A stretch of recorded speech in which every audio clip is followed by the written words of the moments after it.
ಶಿವಮೊಗ್ಗದ ಖಾಸಗಿ ಆಸ್ಪತ್ರೆಯಲ್ಲಿ ನರ್ಸ್ ಆಗಿ ಕೆಲಸವನ್ನ ಮಾಡುತ್ತಿದ್ದ ಮಹಿಳೆಯೋರ್ವಳು ಹೊಳೆಗೆ ಹಾರಿ ಜೀವಂತ್ಯಗೊಳಿಸಿದ ಘಟನೆ ಚಿಕ್ಕಮಗಳೂರಿನಲ್ಲಿ ನಡೆದಿದೆ.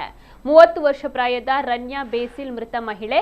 ಇವರು ನಿನ್ನೆ ಕೆಲಸವನ್ನ ಮುಗಿಸಿ ಮನೆಗೆ ಬಂದಿದ್ದರು. ನಂತರ ಮನೆಯಿಂದ ಹೊರ ಹೋಗಿದ್ದ ಅವರು ಸೇತುವೆ ಮೇಲಿಂದ ಹೊಳೆಗೆ ಹಾರಿ ಪ್ರಾಣವನ್ನ ಬಿಟ್ಟಿದ್ದಾರೆ. ಮೃತದೇಹ ಪತ್ತೆಯಾಗಿದೆ. ಕೆಲಸದ ಒತ್ತಡವು ಅಥವಾ ವೈಯಕ್ತಿಕ ಕಾರಣಕ್ಕೆ ಇವರು ಈ ದುಡುಕಿನ ನಿರ್ಧಾರವನ್ನ ತೆಗೆದುಕೊಂಡಿದ್ದಾರೆ ಎನ್ನುವುದರ ಬಗ್ಗೆ ಪೊಲೀಸರಿಂದ ತನಿಖೆ ಆಗ್ತಾ ಇದೆ.